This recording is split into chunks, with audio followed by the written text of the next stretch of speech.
Ese waba uzi ko hari ibyo kurya bituma usaza vuba? Amafunguro ashobora gutuma usaza vuba ukaba wagaragara nk'ushaje nyamara imyaka yo ikiri mikeya cyane. Mu gihe urya cyane ibiryo byongera ububyimbirwe mu mubiri aribyo bita mu ndimi z'amahanga high inflammatory foods, akenshi bishobora kwangiza imikorere myiza y'umubiri. Uturemangingo tugenda tugabanuka, ubushobozi bwo kwiyuburura, indwara zitandukanye, gusaza nk'uruhu ndetse n'iminkanyari bikakwibasira. Dore amafunguro ukwiye kugabanya mu byo kurya byawe niba utifuza gusaza vuba. Amafunguro 5 ashobora gutuma usaza vuba. Ibiryo bikaranze cyane kimwe n'ibyokeje. Ibyo kurya byokeje biba birimo ibintu byinshi bitera gusaza, biri no mu bitera indwara nyinshi zitandukanye. Guteka ibiryo ukoresheje ubushyuhe bwinshi nk'ubukoreshwa mu gihe botsa cyangwa bakaranga mu mavuta byongera cyane ibitera kubyimbirwa mu mubiri bizwi mu ndimi z'amahanga age advance glycation end product. Ibi bintu bitandukanye nibyo bituma usaza, bikongera ububyimbirwe no kugabanuka k'uturemangingo. Iyo urugero rwa age ruri hejuru, ubushobozi bw'uturemangingo bwo kwiyuburura buragabanuka. Uko dupfa ntitubashe gusimburwa, amagufa atangira kuvunguka, ukibasirwa n'indwara ya osteoporosis, indwara zitandukanye nka stroke, indwara z'umutima n'izindi ziterwa n'imyaka zikakwibasira. Nubwo izi age zibaho mu mubiri bisanzwe, ibiryo bitekejeje igipimo cy'ubushyuhe kiri hejuru byongera ubukana bwabyo. Uburyo ushobora kubyirinda ni ugutekera ku gipimo cy'ubushyuhe kiri hasi, ukirinda kurya ibyo kurya bicishwa mu mavuta cyangwa byotswa cyane, ukabirya mu rugero. Ibiryohera cyane.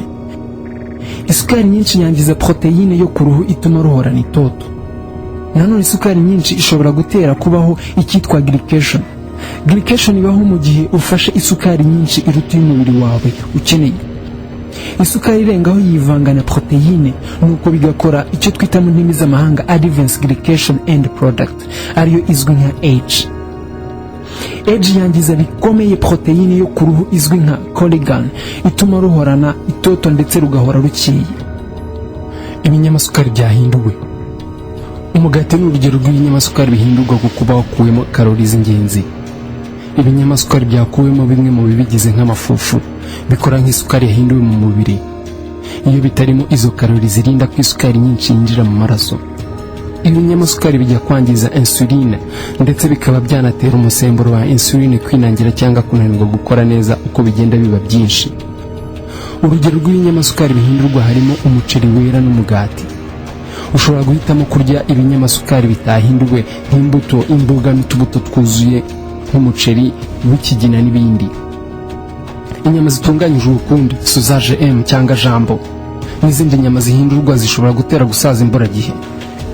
Muri ubu bwoko bw'inyama harimo sausage abantu benshi bakunze kwita sosiso, jambo na bacon. Izi nyama zongerwamo ibinyabutabire birinda kwangirika ndetse n'ibindi, akenshi bitera ububyimbirwe bw'uruhu ndetse bikongera cyane uruhu gusaza kubera ko biba birimo umunyu mwinshi ugaragara nk'ububyimbirwe. Ibiryo birimo umunyu mwinshi. Umunyu mwinshi tuvuga akenshi si wa wundi wo guteka, nubwo ugomba kuwugabanya mu byo kurya. Akenshi umunyu w'inyongera uboneka mu biryo biza bifunze kuko hongerwamo umunyu kugira ngo bibashe kubikika neza.